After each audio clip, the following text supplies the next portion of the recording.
मेरे YouTube channel पर आप सभी लोगों का स्वागत है। मैं रंजन सर, जहानाबाद फ्रॉम सृजन क्लासेज। हम लोग टाइम एंड टेंस पढ़ रहे हैं। टाइम एंड टेंस में पढ़ रहे हैं पास्ट परफेक्ट टेंस के बारे में, है ना। पास्ट परफेक्ट टेंस के बारे में हम लोग पढ़ रहे हैं, है ना। और जिसमें हम आपको बता दिए थे कंस्ट्रक्शन की सभी सब्जेक्ट के साथ हैड लगता है क्रिया के तीसरा रूप, और निगेटिव रहेगा तो सभी सब्जेक्ट के साथ हैड नॉट। अब देखिए यहाँ रूल नंबर फर्स्ट,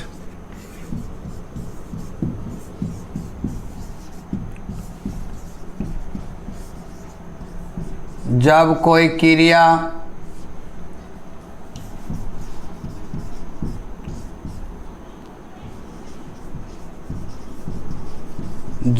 क्रिया भूतकाल में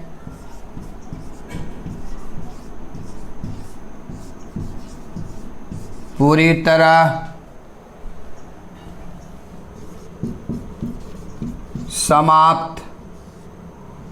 तरह समाप्त या पूरा हो चुकने का बोध हो,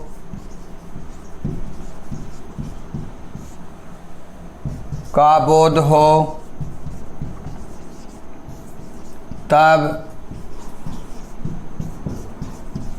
पास्ट परफेक्ट टेंस का प्रयोग किया जाता है। पास्ट परफेक्ट टेंस का प्रयोग किया जाता है। याद रखना है, जब कोई काम भूतकाल में पूरी तरह समाप्त हो चुकने का बोध हो, है ना, या जब कोई काम भूतकाल में पूरी तरह पूरा हो चुकने का बोध हो, तब पास्ट परफेक्ट टेंस का हम लोग प्रयोग करेंगे। जैसे he had written an essay, वह एक निबंध लिख चुका था। यानी निबंध लिखने का काम भूतकाल में पूरी तरह पूरा हो चुका था या समाप्त हो चुका था।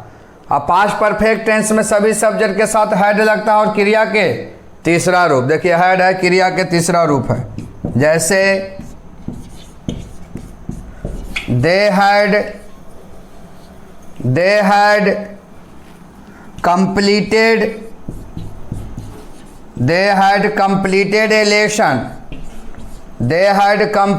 a lesson। अब ध्यान दीजिएगा, वे लोग एक पाठ पूरा कर चुके थे। यानी पाठ पूरा होने का काम भूतकाल में पूरी तरह समाप्त हो चुका था। अब पास्ट परफेक्ट टेंस में सभी सब्जेक्ट के साथ हैड लगता है और क्रिया के तीसरा रूप, चाहे कर्ता सिंगुलर रहे या प्लूरल रहे।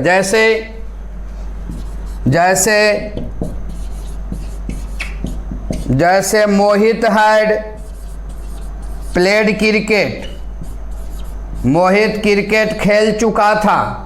यानी क्रिकेट खेलने का काम भूतकाल में पूरा हो चुका था।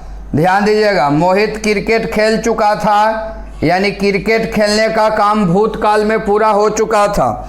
Mohit had played cricket, Mohit cricket खेल चुका था, यानी क्रिकेट खेलने का काम भूतकाल में पूरा हो चुका था। तो आप हमेशा याद कीजिएगा कि जब कोई काम भूतकाल में पूरी तरह समाप्त या पूरा हो चुकने का बोध हो, तो हम पास्ट परफेक्ट टेंस का प्रयोग करेंगे। यानी सभी सब्जेक्ट के साथ हैड और क्रिया के तीसरा रूप का प्रयोग करना है। इसको नोट कीजिए।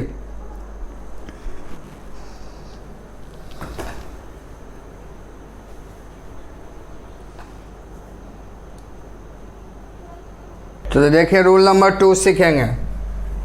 पास्ट परफेक्ट टेंस का रूल नंबर 2,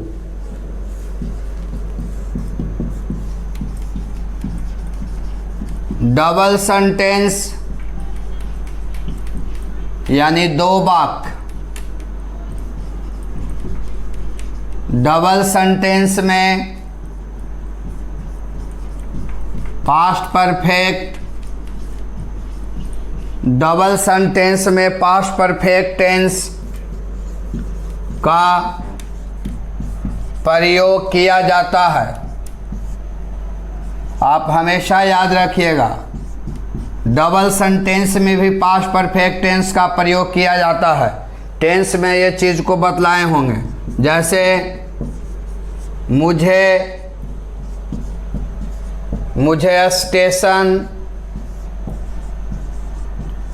स्टेशन पहुंचने के पहले गाड़ी खुल चुकी थी।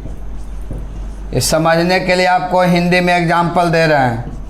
खुल चुकी थी, मुझे स्टेशन पहुंचने के पहले गाड़ी खुल चुकी थी। देखिए दो वाक्य है। पहला वाक्य है मुझे स्टेशन पहुंचने के पहले, और दूसरा वाक्य है गाड़ी खुल चुकी थी। यानी ये पास्ट परफेक्ट टेंस का डबल सेंटेंस का वाक्य है, और डबल सेंटेंस में पास्ट परफेक्ट टेंस का प्रयोग किया जाता है। जैसे डॉक्टर के आने के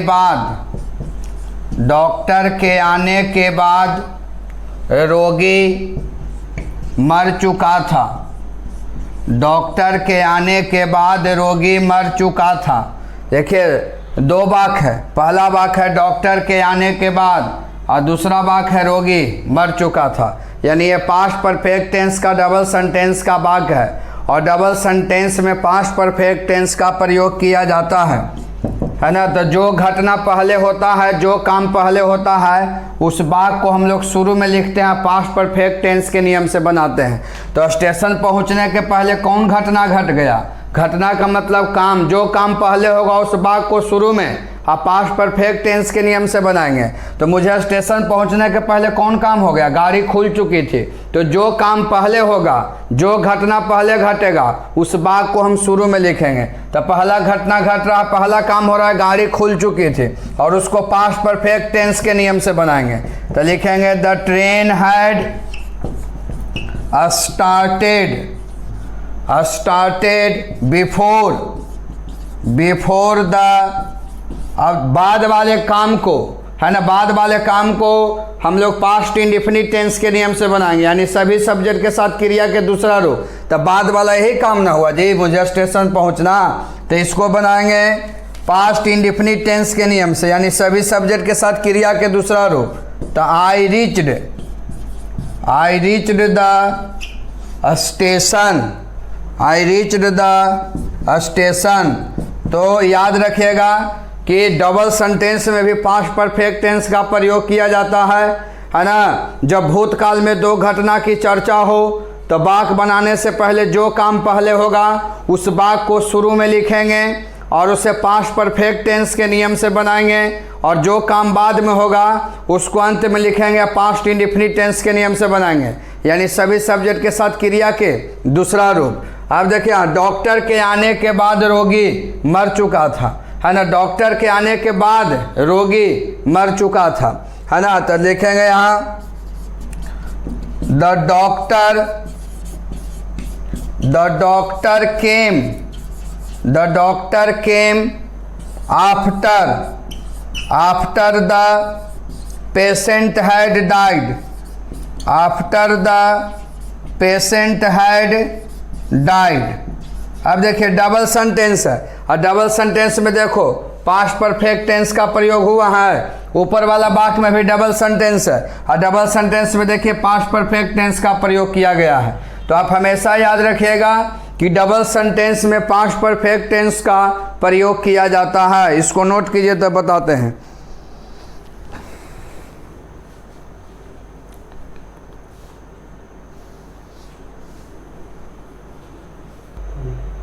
चलिए देखें यहाँ words for identification. Words for identification, पहचान के शब्द या पहचानने के लिए शब्द। पहचान के शब्द या पहचानने के लिए शब्द। तो पहचान के शब्द में रहेगा बिफोर और आफ्टर। आफ्टर मतलब के बाद, बिफोर या आफ्टर। तो बिफोर और आफ्टर पास्ट परफेक्ट टेंस का पहचानने का शब्द है। और हमेशा याद रखिए कि अगर सेंटेंस में बिफोर और आफ्टर रहेगा तो दो बाक में रहेगा, डबल बाक रहेगा। अगर डबल बाक रहेगा तो समझ जाइए, अगर सेंटेंस में बिफोर और आफ्टर लगा हुआ है तो समझ जाइएगा कि वो पास्ट और डबल बाक है तो समझ जाइए कि वो पास्ट परफेक्ट टेंस का डबल सेंटेंस का बाक है ना। तो अब जब बिफोर और आफ्टर लगा रहेगा तब यहाँ पर प्रश्न उठता है कि बिफोर और आफ्टर पास्ट परफेक्ट टेंस का पहचानने का शब्द है, लेकिन आप देखे होंगे कि इसके पहले एग्जाम्पल दिए थे तो जिसमें के पहले लगा था तो जो घटना पहले घट रहा था उसको हम शुरू में लिख रहे थे और पास्ट परफेक्ट टेंस के नियम से बना रहे थे। अंतिम वाले भाग को पास्ट इंडेफिनिट टेंस के और के बाद में शुरू वाले भाग को हम बनाए थे पास्ट इंडेफिनिट टेंस के नियम से, अंतिम वाले भाग को बनाए थे पास्ट परफेक्ट टेंस के नियम से, है ना। क्योंकि हिंदी में के बाद लिखा हुआ था और अंग्रेजी में हिंदी में के पहले लगा हुआ था, है ना। हिंदी में के पहले या के बाद लगा हुआ था तो जो घटना पहले घटा उसको आप बना दिए पास्ट परफेक्ट टेंस के नियम से, बाद वाले घटना को पास्ट इंडेफिनिट टेंस के नियम से। क्योंकि हिंदी आप वहाँ दिया हुआ था, लेकिन टाइम एंड टेंस का तो क्वेश्चन जब भी रहेगा तो अंग्रेजी में रहेगा। तो दिए गए क्वेश्चन से बिफोर और आफ्टर लगा हुआ है तो दिए गए क्वेश्चन से हम लोग को मालूम कैसे चलेगा कि शुरू वाला वाक्य में बिफोर का, शुरू वाले वाक्य में पास्ट इंडेफिनिट टेंस का प्रयोग होगा कि अंतिम वाले वाक्य में पास्ट इंडेफिनिट टेंस का प्रयोग होगा, कि शुरू वाले वाक्य में पास्ट परफेक्ट टेंस का प्रयोग होगा, कि अंतिम वाले वाक्य में पास्ट परफेक्ट टेंस का प्रयोग होगा। क्योंकि के बाद लगा रहता है तो शुरू वाले वाक्य को हम पास्ट इंडेफिनिट टेंस के नियम से बनाते हैं। तो वहाँ हिंदी में के बाद लगा था ना, आप दिमाग लगा दिए, लेकिन टाइम एंड टेंस का क्वेश्चन तो जब भी रहेगा तो अंग्रेजी में रहेगा। अब बिफोर और आफ्टर दोनों पहचानने का तरीका है पास्ट परफेक्ट टेंस का, और जब भी बिफोर और आफ्टर लगा रहेगा तो वो प्रायः वो सेंटेंस डबल रहेगा तो समझिए कि वो पास्ट परफेक्ट टेंस का डबल सेंटेंस का वाक्य है। तब बिफोर और आफ्टर तो लगा हुआ रहेगा तो पास्ट परफेक्ट टेंस का डबल सेंटेंस का वाक्य रहेगा। लेकिन हम लोग को मालूम कैसे चलेगा कि शुरू वाले वाक्य को हम पास्ट परफेक्ट टेंस के नियम से बनाएंगे कि अंतिम वाले वाक्य को पास्ट परफेक्ट टेंस के नियम से बनाएंगे। क्योंकि टाइम एंड टेंस का क्वेश्चन हिंदी में नहीं रहेगा कि वहाँ पर आप देख लीजिएगा कि के पहले या के बाद लगा हुआ, क्योंकि टाइम एंड टेंस का क्वेश्चन जब भी रहेगा तो अंग्रेजी में रहेगा। तो देखिए यहाँ नोट पॉइंट 1, अगर सेंटेंस में बिफोर दिया रहे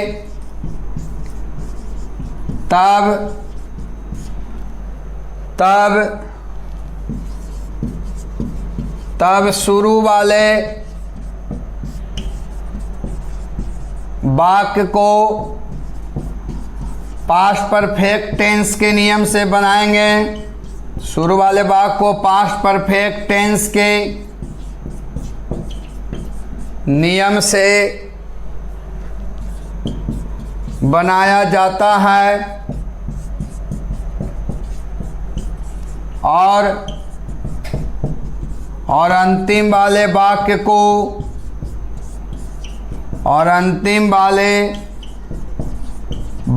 को पास्ट इंडेफिनिट टेंस के नियम से बनाया जाता है। पास्ट इंडेफिनिट यानी सभी सब्जेक्ट के साथ क्रिया के दूसरा रूप पास्ट इंडेफिनिट टेंस के नियम से बनाया जाता है। ये टाइम एंड टेंस में इस तरह से क्वेश्चन रहेगा। अगर ट्रांसलेशन रहेगा, सिर्फ ट्रांसलेशन रहेगा पास्ट परफेक्ट टेंस का डबल सेंटेंस का, तो जो घटना पहले घटेगा उस वाक्य को शुरू में लिखेंगे। लेकिन टाइम एंड टेंस का क्वेश्चन तो हिंदी में नहीं रहेगा, जब भी रहेगा तो अंग्रेजी में रहेगा। तो अगर बिफोर लगा हुआ है सेंटेंस में डबल वाक्य है तो समझ जाए कि वो पास्ट परफेक्ट टेंस का डबल सेंटेंस का वाक्य है, और टाइम एंड टेंस का क्वेश्चन अंग्रेजी में रहेगा। तब शुरू वाले वाक्य को बना दीजिएगा पास्ट परफेक्ट टेंस में और अंतिम वाले वाक्य को पास्ट इंडेफिनिट टेंस में। जब टाइम एंड टेंस का क्वेश्चन रहे और सेंटेंस में क्या लगा रहे, बिफोर लगा रहे। लेकिन जब आप ट्रांसलेशन बनाइएगा तो जो घटना पहले घटेगा, है ना, उसको बनाएंगे शुरू में और पास्ट परफेक्ट टेंस के नियम से, और अंतिम वाले वाक्य को जो घटना पहले घटेगा उसको शुरू में और पास्ट परफेक्ट टेंस के नियम से, और अंतिम वाले घटना को पास्ट इंडेफिनिट टेंस के नियम से। लेकिन टाइम एंड टेंस का क्वेश्चन हिंदी में नहीं रहेगा, जब भी रहेगा तो अंग्रेजी में रहेगा। और टाइम एंड टेंस के दिए गए क्वेश्चन से और बिफोर लगा हुआ है और दो गो वाक है, तो वहाँ पर शुरू वाले वाक को बना दीजिएगा पास्ट परफेक्ट टेंस के नियम से और अंतिम वाले वाक को पास्ट इंडेफिनिट टेंस के नियम से। जैसे देखो यहाँ, जैसे Mohan a letter before you completed this work. तभी हम बताए थे कि सेंटेंस में बिफोर लगा रहेगा तो पास्ट परफेक्ट टेंस के नियम का, पास्ट परफेक्ट टेंस का पहचानने का शब्द है। अब बिफोर लगा रहेगा, दो वाक रहना चाहिए। तो देखिए दो वाक है ना जी, तब ऐसे कंडीशन में टाइम एंड टेंस का क्वेश्चन इसी तरह से रहेगा अंग्रेजी में। तब क्या कीजिएगा, तब शुरू वाले वाक को बना दीजिएगा पास्ट परफेक्ट टेंस के नियम से। अब अंतिम वाला वाक पास्ट इंडेफिनिट में, देखिए अंतिम वाला वाक है ना पास्ट इंडेफिनिट टेंस में, तो ऑप्शन में रहेगा, देखो यहाँ रोट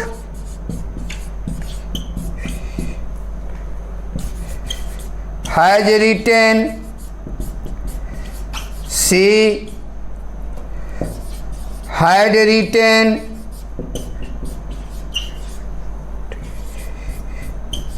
वाज राइटिंग। तो आप हमेशा याद रखिएगा कि अगर सेंटेंस में बिफोर लगा हुआ है और दो गो वाक है तो समझना चाहिए कि वो पास्ट परफेक्ट टेंस का डबल सेंटेंस का वाक है। अब बिफोर लगा रहेगा तो शुरू वाले वाक को बना दीजिएगा पास्ट परफेक्ट टेंस के नियम से। तब मोहन हैड रिटेन हो जाएगा, आंसर आपका हो जाएगा सी। इसको नोट कीजिए। अगर सेंटेंस में आफ्टर दिया रहे तब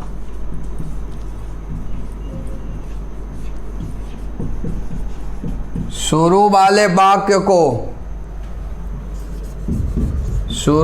वाक्य को पास्ट इंडेफिनिट टेंस के नियम से बनाया जाता है।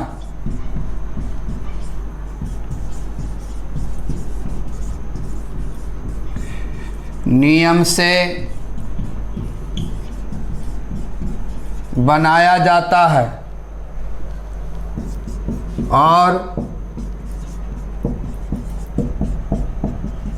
और अंतिम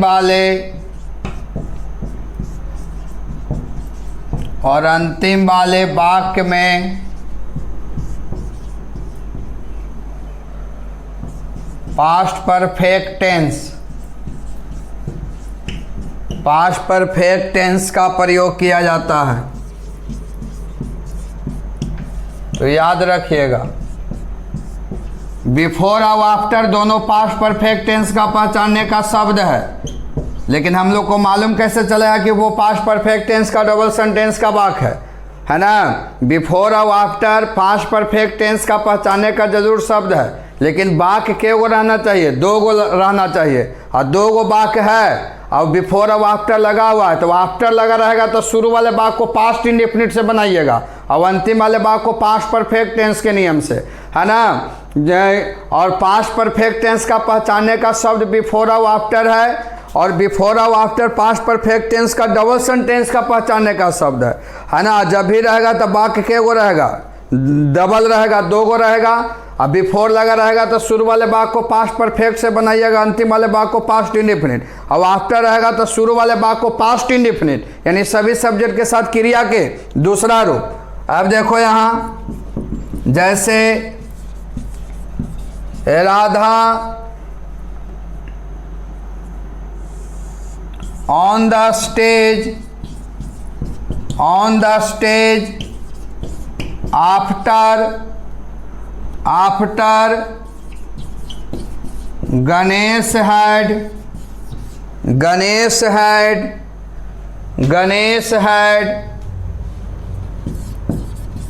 sung a song। अब देखिए, जब भी आफ्टर रहेगा, अगर दो वाक रहना चाहिए तो आफ्टर है या दो गो वाक है, डबल वाक है, तो समझ जाओ कि पास्ट परफेक्ट टेंस का डबल सेंटेंस है। वो आफ्टर लगा रहेगा तो शुरू वाले वाक को हम बनाएंगे पास्ट इंडेफिनिट टेंस के, और अंतिम वाले वाक में पास्ट परफेक्ट टेंस का प्रयोग किया जाता है। देखिए अंतिम वाले वाक में पास्ट परफेक्ट टेंस का प्रयोग किया गया है। तो ऑप्शन देखिए, Bill danced, had danced, is dancing,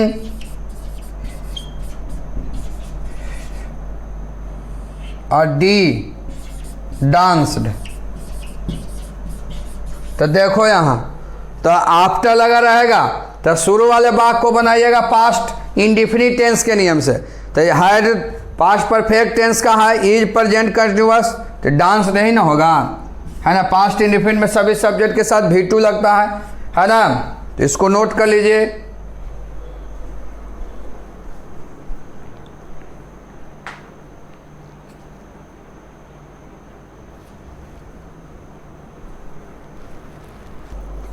इसमें पास्ट परफेक्ट टेंस में कुछ स्पेशल रूल भी है, तो हम आपको शुरू से ही बता रहे हैं कि टाइम एंड टेंस जब ख़त्म हो जाएगा तो कौन कौन से टेंस में जो स्पेशल रूल है टाइम एंड टेंस का वो सबको एक बार पढ़ा देंगे, प्रेजेंट इंडेफिनिट से लेकर लास्ट तक। इसलिए क्योंकि बहुत सारे रूल है जो एक ही टेंस में, बहुत सारे रूल है जो वो लागू होता है 2-3 टेंस में, तो इसलिए वो सभी को बारी बारी से करके बतला देंगे, है ना। यानी जब टाइम एंड टेंस का स्पेशल पढ़ाएंगे उसमें हम बतला देंगे, इसलिए परेशान मत होइएगा, बड़ी जल्दी आप लोग परेशान हो जाते हैं।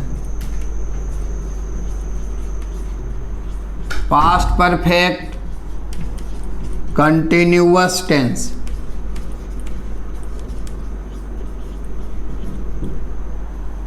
खाली ईमानदारी से पढ़िए और उछल कूद मत कीजिए, है ना। इन्हें यहाँ पढ़ रहे हैं, वहाँ पढ़ रहे हैं, ऐसे पढ़ रहे हैं, वैसे पढ़ रहे हैं, तो कुछ ना हासिल कीजिएगा। जहाँ से जुड़े वो एकदम जुड़े रहिए, है ना। हमारा रिस्पॉन्सिबिलिटी है आप लोगों को, है ना, बढ़िया मार्क्स लाना और मार्क्स के साथ साथ डीपली नॉलेज देना, है ना। चाहे वो लिटरेचर से हो या फिर ग्रामर से हो। आप लोग देख ही रहे हैं कि लिटरेचर किस तरह से बता रहे हैं, है ना। उसमें जो भी प्रॉब्लम इतना बेहतरीन तरीक़ा से बता दे रहे हैं कि आपको उसको वीडियो को देखने पर तुरंत याद आ जाएगा, है ना, कि एक घटना ऐसे ऐसे घटा था या ये पोएम किस चीज़ पर आधारित था।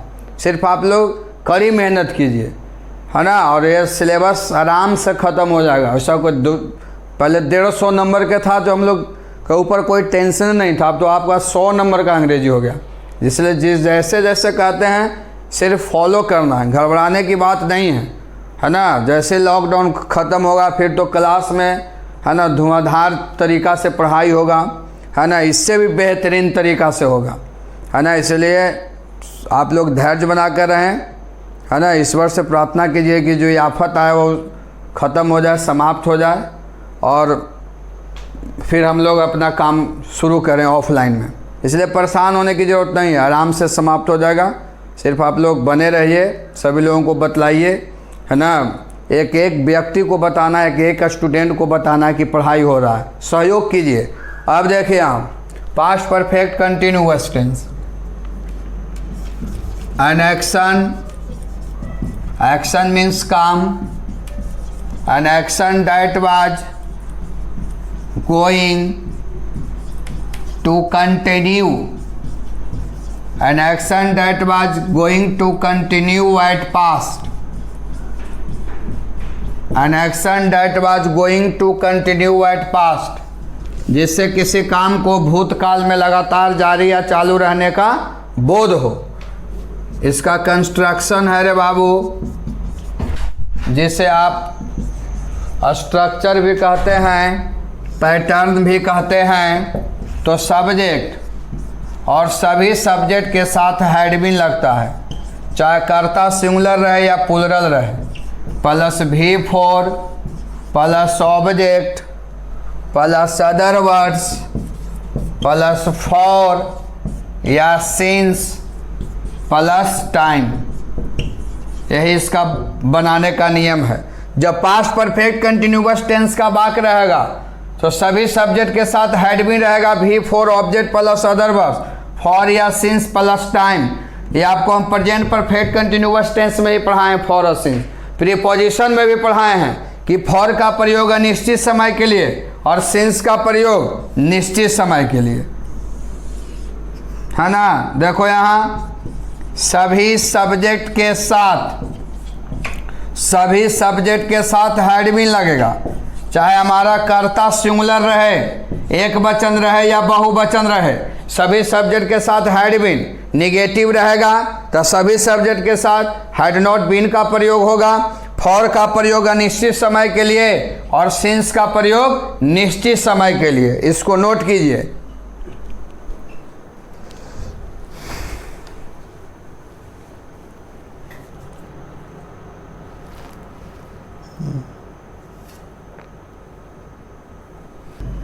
जैसे देखो यहाँ एग्जाम्पल समझिएगा। I had been singing a song, I had been singing a song, मैं एक गाना गा रहा था फॉर 2 hours, मैं 2 घंटों से एक गाना गा रहा था। इसका देखिए रूल पहले लिख देते हैं। तो पास्ट परफेक्ट कंटिन्यूअस टेंस का बनाने, पास्ट परफेक्ट कंटिन्यूअस टेंस का बनाने का नियम है कि सभी सब्जेक्ट के साथ हैड बीन। देखो यहाँ रूल नंबर 1, जब कोई क्रिया, क्रिया का मतलब काम, जब कोई क्रिया भूतकाल में, जब कोई क्रिया भूतकाल में लगातार, जब कोई क्रिया भूतकाल में लगातार जारी या चालू रहने का बोध हो, रहने का बोध हो, तब past perfect, past perfect continuous tense का, पास्ट परफेक्ट कंटिन्यूअस टेंस का, पास्ट परफेक्ट कंटिन्यूअस टेंस का प्रयोग किया जाता है, किया जाता है। याद रखिएगा, जब कोई काम भूतकाल में लगातार जारी या चालू रहने का बोध हो तब पास्ट परफेक्ट कंटिन्यूअस टेंस का प्रयोग किया जाता है। सभी सब्जेक्ट के साथ हैड बीन क्रिया के चौथा रूप, अनिश्चित समय के साथ फॉर, अनिश्चित समय के साथ सिंस। जैसे I had been singing a song, मैं एक गाना गा रहा था फॉर 2 hours, मैं 2 घंटों से एक गाना गा रहा था, मैं 2 घंटों से एक गाना गा रहा था, यानी 2 घंटों से गाना गाने का काम भूतकाल में लगातार जारी था या चालू था, इसलिए पास्ट परफेक्ट कंटिन्यूअस टेंस का प्रयोग किया गया है। क्योंकि हमारा नियम कहता है कि जब कोई काम भूतकाल में लगातार जारी या चालू रहने का बोध हो तब पास्ट परफेक्ट कंटिन्यूअस टेंस का प्रयोग किया जाता है। जैसे I had been singing a song for 2 hours, मैं 2 घंटों से ये गाना गा रहा था, यानी गाना गाने का काम भूतकाल में लगातार 2 घंटों से जारी था, इसलिए पास्ट परफेक्ट कंटिन्यूअस टेंस का प्रयोग किया गया है। 2 घंटा अनिश्चित है, इसलिए फॉर का प्रयोग किया गया है, क्योंकि अनिश्चित समय के साथ फॉर का प्रयोग किया जाता है। जैसे he had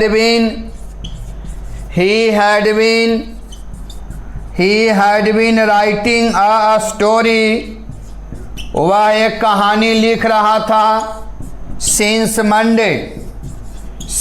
Monday, वह सोमवार से एक कहानी लिख रहा था, यानी सोमवार से कहानी लिखने का काम भूतकाल में लगातार जारी था या चालू था।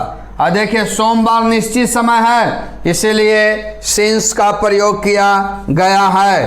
तो words for identification, words for identification, पहचान के शब्द, पहचान के शब्द या पहचानने के लिए शब्द, वर्ड्स फॉर आइडेंटिफिकेशन, पहचान के शब्द या पहचानने के लिए शब्द, यानी पास्ट परफेक्ट कंटिन्यूअस टेंस का पहचानने का कौन कौन से शब्द हैं? तो वो शब्द है फॉर या सिंस प्लस पास्ट टाइम, कोई भी समय दिया हुआ रहे।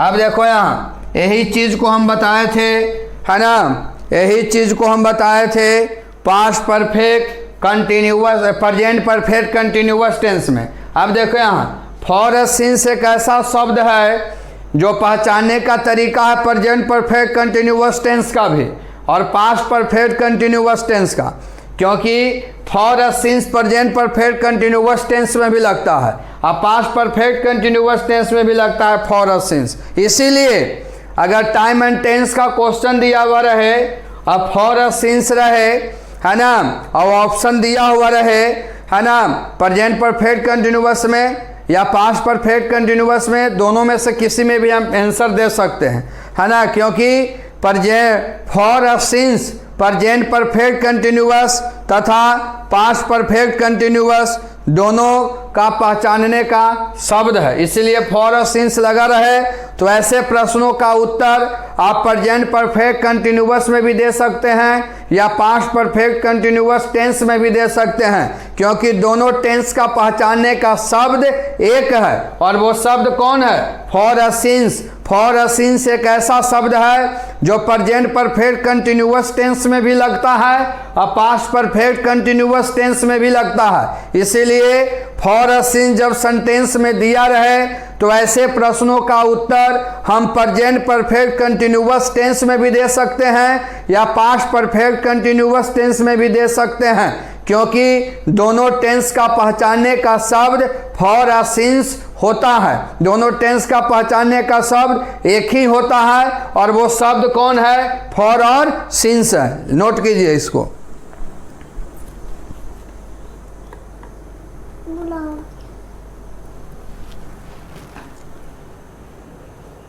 जैसे देखिए यहाँ क्वेश्चन,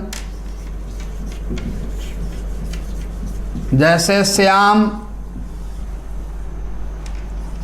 a poem since जनवरी। अब देखिए सिंस एक ऐसा शब्द है जो प्रेजेंट परफेक्ट कंटिन्यूअस टेंस का भी पहचानने का शब्द है और पास्ट परफेक्ट कंटिन्यूअस टेंस का भी पहचानने का शब्द है। ऑप्शन देखिए, has written, B has been, has composed,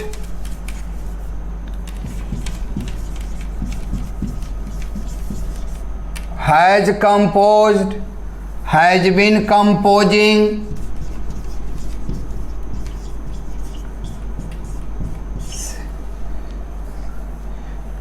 composed,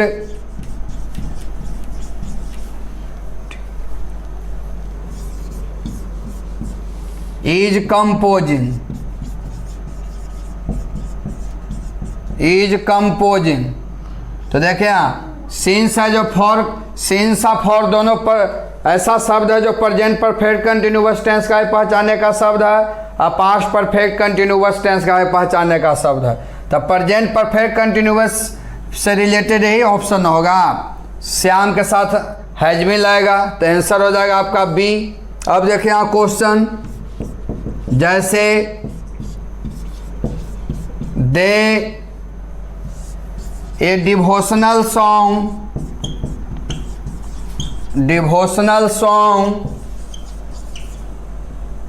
for 5 months। अब देखिए फॉर है जो प्रेजेंट परफेक्ट कंटिन्यूअस टेंस का भी पहचानने का शब्द है और पास्ट परफेक्ट कंटिन्यूअस टेंस का भी पहचानने का शब्द है। इसलिए अगर ऑप्शन में प्रेजेंट परफेक्ट कंटिन्यूअस रहेगा तो उसमें टिक आउट करेंगे और पास्ट परफेक्ट कंटिन्यूअस रहेगा ऑप्शन में तो उसमें टिक आउट करेंगे, क्योंकि दोनों टेंस का पहचानने का एक ही शब्द होता है, वो है फॉर और सिंस। अब देखिए यहाँ sang, sings,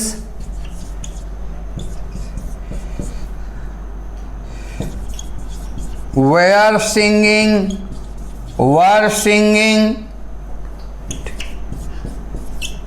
had been singing, had been singing, तो क्या हो जाएगा? had been singing होगा, क्योंकि फॉर है जो present past perfect continuous tense का भी पहचानने का शब्द है, इसको नोट कीजिए।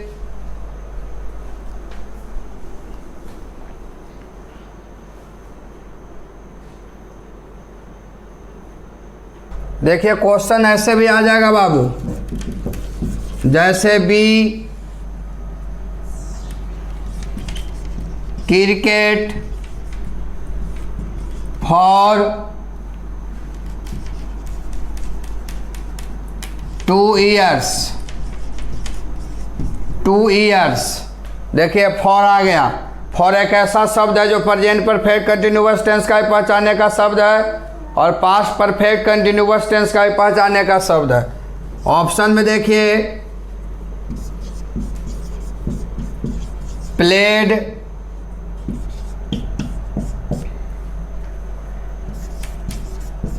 हैव बीन प्लेइंग,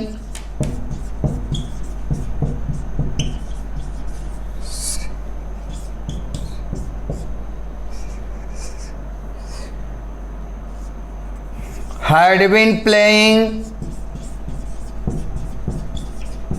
दोनों ऑप्शन दे सकता है। प्रेजेंट परफेक्ट कंटिन्यूअस से भी रिलेटेड और पास्ट परफेक्ट कंटिन्यूअस टेंस से भी रिलेटेड। तो अगर दोनों रहेगा तो रहेगा बोथ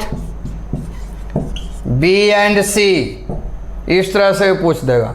तो आप याद रखिएगा कि फॉर एक ऐसा शब्द है जो प्रेजेंट परफेक्ट कंटिन्यूअस टेंस का पहचानने का शब्द है, पास्ट परफेक्ट कंटिन्यूअस। अगर दोनों ऑप्शन में रहेगा तो बोथ करके रहेगा। जॉन ऑप्शन में प्रेजेंट परफेक्ट कंटिन्यूअस से रिलेटेड रहेगा या पास्ट परफेक्ट कंटिन्यूअस, वो ऑप्शन में दिया हुआ रहेगा बोथ करके, माने बोथ दोनों, बी एंड सी दोनों इसका आंसर हो जाएगा।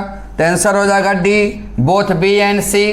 तो आप हमेशा याद रखिएगा कि फॉर अ सिंस एक ऐसा शब्द है जो प्रेजेंट परफेक्ट कंटिन्यूअस टेंस का ही पहचानने का शब्द है और पास्ट परफेक्ट कंटिन्यूअस टेंस का ही पहचानने का शब्द है। बाकी कल हम लोग नेक्स्ट क्लास में नेक्स्ट वीडियो में मिलते हैं।